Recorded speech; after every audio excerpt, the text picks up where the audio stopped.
किसी भी वर्ण का जीव हो, यानी मनुष्य हो, चाहे वो ब्राह्मण वर्ण का हो या क्षत्रिय वर्ण का हो या कनिष्ठ वर्ण का हो या शूद्र वर्ण का हो, अगर वो अधर्म की बात करता है और शास्त्र की बात नहीं करता है, शास्त्र युक्त बात नहीं करता है, शास्त्र के विपरीत बात करता है, तो यहाँ पे देखिए सदाशिव ने क्या कहा, असूयालु परद्रोही चांडाल उच्च दुज्जते। जो इनको तो एक अलग तरह की संज्ञा दे दी गई कि जो दूसरों की बुराई करते हैं, दूसरों की निंदा सुनते हैं और शास्त्र की अवहेलना करते हैं, उनको क्या कहा गया कि यानी हमारे शास्त्र को एक चांडाल कहा गया। और चांडाल उसको कहते हैं कि जो सुअर की प्रवृत्ति का होता है, स्वान की यानी स्वान भी नहीं, यानी सूकर की प्रवृत्ति का होता है, उसको कह दिया गया। अब आगे क्या कहते हैं, सभी वर्णों को चाहिए कि धर्म का पालन करे और प्रातः काल उठकर पूरब दिशा की तरफ मुख करके धरती माता की सबसे पहले अपने चरण रखने से पहले क्या होता है, जब आप बिस्तर पर लेटते तो शरीर आपका गर्म होता है, और जैसे ही गर्म शरीर को पृथ्वी पे रखते हैं यानी पैर को रखते हैं, क्या होता है, ठंडा गर्म मिलता है तो क्या होता है, नुकसान होता है। तो सबसे पहले आप अपने हाथ को पृथ्वी से स्पर्श करिए और पृथ्वी माता को धन्यवाद दीजिए कि हे माँ, आपने मुझे इस समय पे जगाया, उनका शुक्रिया करिए और अपने इष्टदेव को याद करिए। फिर जो भी आपके सामने बुजुर्ग मिले उनको प्रणाम करना चाहिए। आगे ये धर्म के नियम बताए गए। फिर क्या कहते हैं, उठ के अपने दिन कार्यों की यानी दिन की जो दिनचर्या है उसके बारे में चिंतन करना चाहिए, जिससे हमारा घर चल सके। और फिर जो धन आता है उसको कुछ धर्म में लगाना चाहिए और कुछ धन को निश्चित रूप से बचा के रखना चाहिए कि इमरजेंसी में काम आ सके। इसके बाद क्या कहा, आठों दिशाओं में मुख करके सभी दिशाओं को प्रणाम करना चाहिए। कम से कम जब बिस्तर से उठे तो धरती माता के प्रणाम करने के बाद में 5 मिनट उसी मुद्रा में बैठ जाएं और बैठने के बाद भगवान को याद करें और कहें, वैसे तो हम सब कथावाचकों को भगवान के 24 अवतारों का नाम लेना चाहिए, 12 मंत्र का नाम लेना चाहिए, सूर्य भगवान के 12 नाम लेने चाहिए, हनुमान जी के 12 नाम लेने चाहिए और पंच कन्याओं का नाम लेना चाहिए। ये सब नित्य कर्म करते हुए फिर अपना दाहिना पैर पृथ्वी पे रखे और फिर किसी का चेहरा नहीं, अपनी दोनों हथेलियों को जो युजुर्वेद में कहा गया है उस श्लोक को याद करें। क्या, कराग्रवस्ते लक्ष्मी कर मध्य सरस्वती, कराग्रवास्ते लक्ष्मी कर मध्य सरस्वती। इस श्लोक का ध्यान करना चाहिए।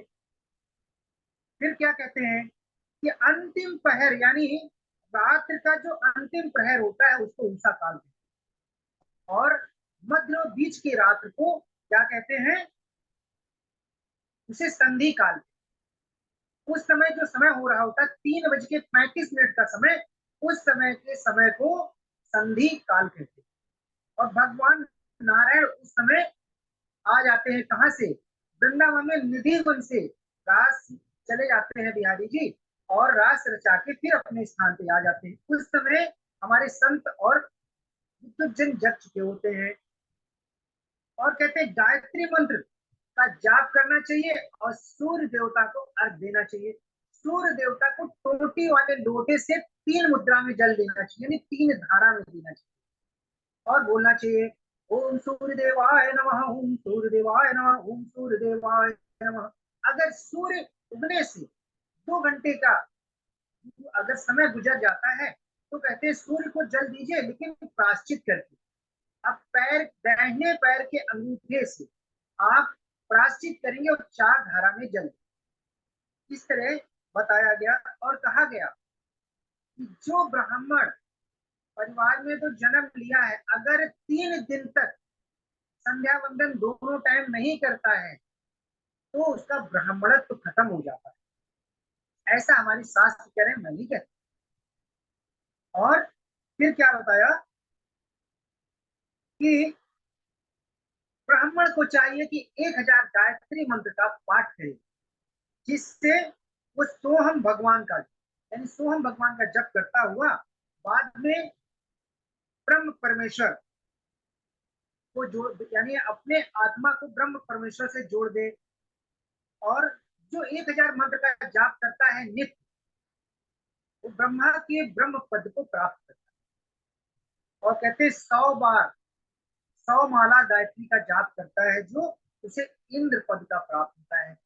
जिसको किसी भी सांसारिक वस्तु की कामना न हो, तो साइज मोक्ष के लिए 100 माला गायत्री मंत्र का जाप करे, जो कि इंद्र का पद प्रदान करने वाले ये गायत्री माता का मंत्र है।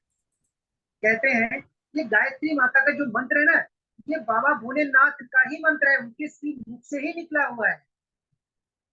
और कहते हैं मुमुक्षु ब्राह्मण को क्या चाहिए,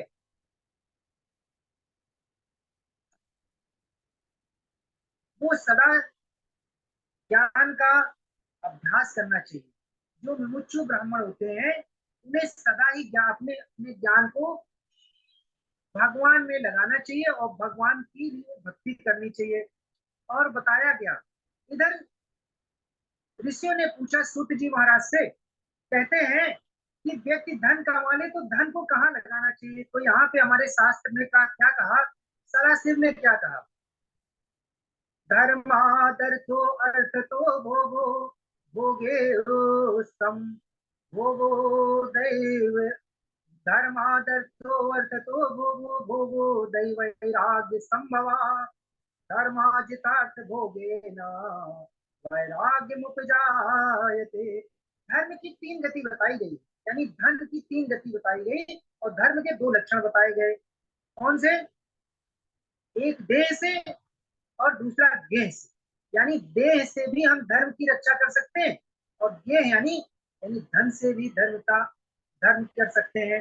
और कहा गया कि धन से यज्ञ आदि, और हम तीर्थों में जा सकते हैं। और ये शरीर से हम जो है, जो भगवान करा सके, यानी हम आज जो कर रहे हैं ना, ये तप कर रहे हैं, जो कथा सीख रहे हैं, ये भी देह से ही कर रहे हैं। और तीर्थों में जा रहे हैं तो देह से जा रहे हैं। और कहा गया कि धन के जो 3 लक्षण बताए गए, धर्मादर्थो अर्थतो भोगो, धन धन की पहली गति धर्म है, और दूसरी गति आप अपने परिवार को और अपने इमरजेंसी को, और तीसरी गति बताई गई, अगर आप ये दोनों काम नहीं करते हैं तो तीसरी गति धन की नाश। ये हमारे शास्त्र में साक्षात लिखा हुआ है। और कहते हैं जो मेरी न माने, तो श्रीमद् भागवत के 6वें स्कंद का, 6वें अध्याय का, 6वें स्कंद का पहले अध्याय का 40वां श्लोक पढ़ना। जो कि शास्त्र कहते हैं, शास्त्र जो लिखा हुआ है उसके अनुरूप हम चलेंगे तो हमारी जीवन दिनचर्या बहुत अच्छी होगी। और शास्त्र के विरुद्ध करेंगे, यानी सरकार कहे कि ऐसा करना है, तो वैसा ही हमारी सरकार अगर नहीं करती, प्रशासन नहीं करता है, तो दंड मिलता है।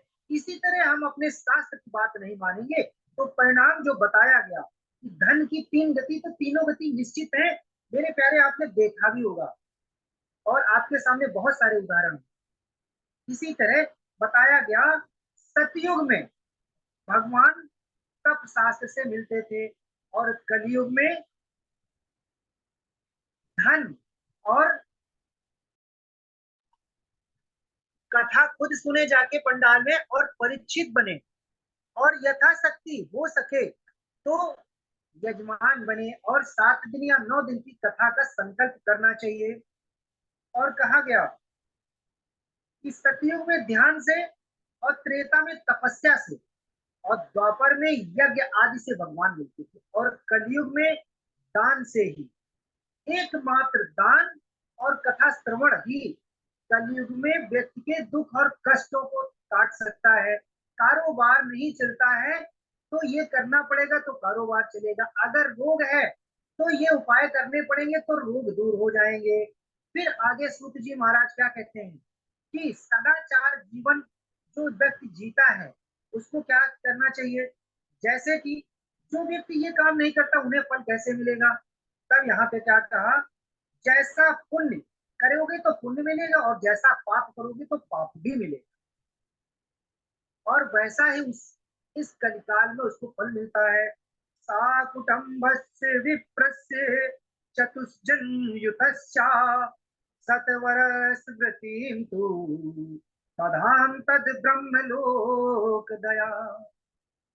जिनके घरों में कम से, यानी कहा गया कि अगर आप सक्षम हैं, अगर विप्र ब्राह्मण परिवार जिनके यहाँ पे 4 लोगों का परिवार है और उनको 100 वर्ष के लिए भोजन दान अन्न अगर कराता है तो कहते हैं सदा शिव के लिए, सदा शिव का धाम यानी सदा शिव का लोक प्राप्त होता है। और कहते हैं 1000 चंद्रायण व्रत करने का, यानी जो कि ब्राह्मण परिवार को 100 वर्ष के लिए भोजन और अन्य वस्त्र की व्यवस्था करता है, उतना फल अगर हम 1000 चंद्रायण व्रत भी करेंगे तो उसके फल की प्राप्ति उसके बराबर नहीं होती, ऐसा हमारे शास्त्र कहते हैं। फिर क्या कहते हैं कि अगर आपको कुछ दान करना है, दान की विधि बताई गई, खेती से अन्न से, यानी खेती में जो हम फसल पैदा करते हैं उसमें बहुत से कीट पतंगे मर जाया करते हैं, और उसका 10वां अंश हम अन्न दान के रूप में कर सकते हैं। बीच बीच में भंडारे चलते रहते हैं, इस रूप से कर सकते हैं। और फिर क्या कहा, नहीं करता है जो व्यक्ति तो उसे रौ रौ नरक में जाना पड़ता है। इधर आत्मवित्त त्रिधातुरया धर्म वृत्तदात्म भोगता नित्यं नैमित्त कम कामम धर्म पुरया धर्मता। बताया गया है धन के 3 भाग, कौन कौन से, जो पहले बताया धर्म वृद्धि और भोग, फिर बताया गया नित्य नैमित्त और काम में बताया गया, एक ही चीज, यानी धर्म वृद्धि और भोग और नित्य नैमित्त और काम में, ये एक ही चीज, एक ही है शास्त्र, जैसे आप समझ पाए। आगे बताया गया धन के 3 भाग करने चाहिए, ये भी बताया। फिर खेती के बारे में बताया, और बुद्धिमान पुरुष को क्या चाहिए कि सदैव धन को धर्म में ही लगाए रहना चाहिए।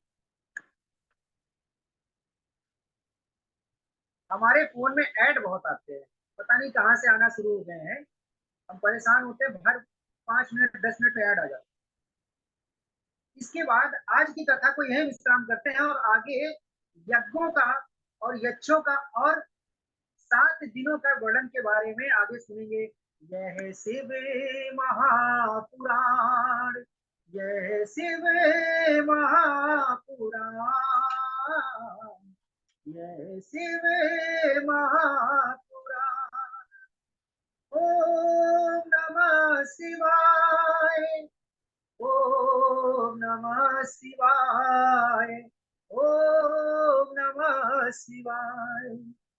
नमः पार्वती पते हरि हरि महादेव। चलिए, बहुत सुंदर नंद किशोर जी बढ़िया वक्तव्य किए, ठाकुर जी कृपा इन पर बनी रहे, बहुत बढ़िया।